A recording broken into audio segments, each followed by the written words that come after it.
సమాధానం చెప్పాలి. Congress party symbol మీద గెలిచి 10 ఏళ్ళు అధికారం అనుభవించి అన్ని హోదాలలో సంపాదించుకొని 2014లో 2018లో కాంగ్రెస్ పార్టీ మీకు అండగా నిలబడితే 2018 కాంగ్రెస్ బీ ఫామ్ మీద గెలిచి మీరు బీఆర్ఎస్ పార్టీలకు పోయినప్పుడు వారు ఏం చెప్పిండ్రు? రంగారెడ్డి జిల్లా అభివృద్ధి కోసమే పార్టీ ఫిరాయిస్తున్నా అని చెప్పిండ్రు. మరి నిజంగానే అభివృద్ధి కోసం పార్టీ ఫిరాయించుంటే చేవెళ్ల ప్రాజెక్టును పూర్తి చేయడానికి అనుమతులు నిధులు ఎందుకు తీసుకురాలేదు? ఈ రోజు రంగారెడ్డి జిల్లా ప్రజలకు సబితా ఇంద్రారెడ్డి గారు సమాధానం చెప్పాలి. నిన్నమన్న వారు వస్తున్నారు, ఎన్నికల్లో ప్రచారం చేస్తున్నారు. మీరు చేసిన ద్రోహానికి ఈ ప్రజలను కలిసే నైతిక అర్హత సబితా ఇంద్రారెడ్డి గారికి ఉన్నదా అని నేను అడుగుతున్నా. ఇవాళ ఈ జిల్లాను చంద్రశేఖరరావు ఎట్లాగూ మనోడు కాదు, చంద్రశేఖరరావు పరాయోడే. చంద్రశేఖరరావు పక్క చూపులే చూస్తాడు, పక్క రాష్ట్రం కోసమే పనిచేస్తాడు.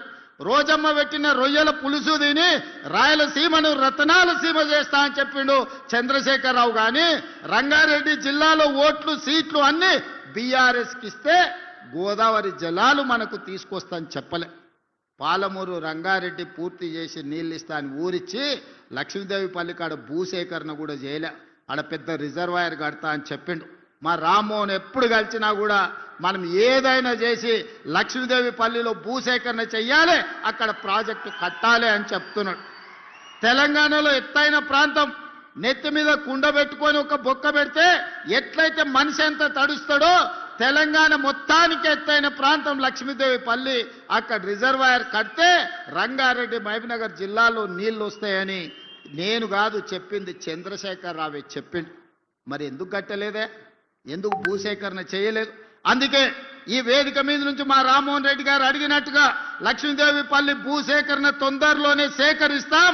ఆ ప్రాజెక్టును కట్టడానికి అవసరమైన ప్రణాళికలను సిద్ధం చేస్తున్నాం. అదే కాదు, ఈనాడు ప్రాణహిత చేవెళ్ళ చంద్రశేఖరరావు నిర్లక్ష్యానికి రంగారెడ్డి జిల్లా బలైంది. అందుకే ఈనాడు తుమ్మిడిహెట్టి దగ్గర మొదలు పెట్టాల్సిన ప్రాజెక్టును చిన్న కాళేశ్వరం మేడిగడ్డ దగ్గరికి తరలించండి. మంతని పెద్దలు శ్రీధర్ బాబు గారు ఇక్కడనే ఉన్నారు. మేడిగడ్డ సుందిల్లా అందారం ఆడ లిఫ్టులు బ్యారేజీలు కట్టిండు. కానీ మంతని నియోజకవర్గానికి గుంట భూమి కూడా నీళ్ళు ఇవ్వలే. 1,00,000 కోట్ల రూపాయలు ఖర్చు పెట్టి కాళేశ్వరం కట్టిండు. కట్టిన కాళేశ్వరం 3 ఏళ్లలోనే కూలేశ్వరం అయింది. 1,00,000 కోట్ల రూపాయలు గోదావరిలో కలిసిపోయినాయి. కేసీఆర్కు ఆ కాళేశ్వరం దెబ్బకు ఎర్రవల్లిలో 1000 ఎకరాల ఫామ్ హౌస్ వచ్చింది. ఆయన కొడుకుకు జన్వాడలో ఫామ్ హౌస్ వచ్చింది. ఆయన బిడ్డకు శంకర్పల్లిలో ఫామ్ హౌస్ వచ్చింది.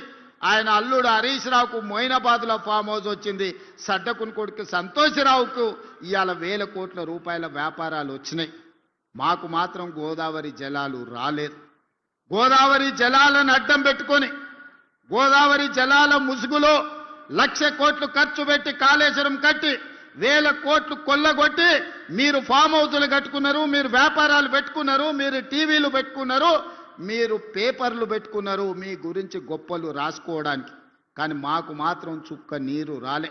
అందుకే ఈనాడు వికారాబాద్ జిల్లా నుంచి నాయకత్వం వహిస్తున్న నేను తెలంగాణ రాష్ట్ర ముఖ్యమంత్రిగా తెలంగాణ శాసనసభకు సభాధ్యక్షుడుగున్న గడ్డం ప్రసాద్ కుమార్ గారు శాసనసభ నడుపుతున్నారు. మేమిద్దరం ఈరోజు మీకు మాట ఇస్తున్నాం. మా శ్రీధర్ బాబు గారి సాక్షిగా గోదావరి జలాలను తీసుకొచ్చి తాండూరు, పరిగి, వికారాబాద్, చేవెళ్ల ప్రాంతాన్ని సస్యశ్యామలం చేసే బాధ్యత మాది. ఈ రోజు మీరు ఆశీర్వదించిండ్రు, మాకు అవకాశం వచ్చింది. ఆనాడు దళితుని ముఖ్యమంత్రిని చేస్తా అని దళితులను చంద్రశేఖరరావు దగా చేస్తే ఇవాళ ఒక దళిత బిడ్డ శాసనసభకే సభాధ్యక్షుడై అక్కడ పైన కూర్చుంటే చంద్రశేఖరరావు మాట్లాడాలంటే గా దళిత బిడ్డనే అడుక్కునే పరిస్థితి కాంగ్రెస్ పార్టీ తీసుకొచ్చింది. అందుకే ముఖం జల్లక ఈరోజు శాసనసభకు వస్తలేడు చంద్రశేఖరరావు.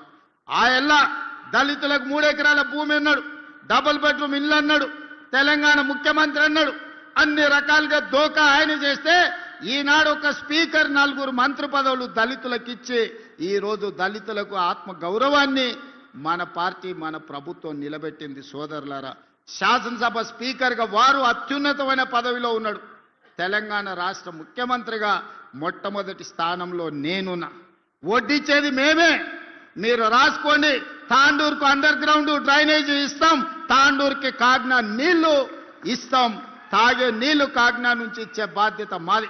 పరిగి మున్సిపాలిటీ అభివృద్ధి చేయడంతో పాటు వికారాబాద్ మున్సిపాలిటీని అభివృద్ధి చేస్తాం. ఇవాళ ఇదే కాదు, మక్తల్ నారాయణపేట కొడంగల్ ఎత్తిపోతల పథకం ఆనాడు ఉమ్మడి రాష్ట్రంలో మేము మంజూరు చేయించుకున్నాం.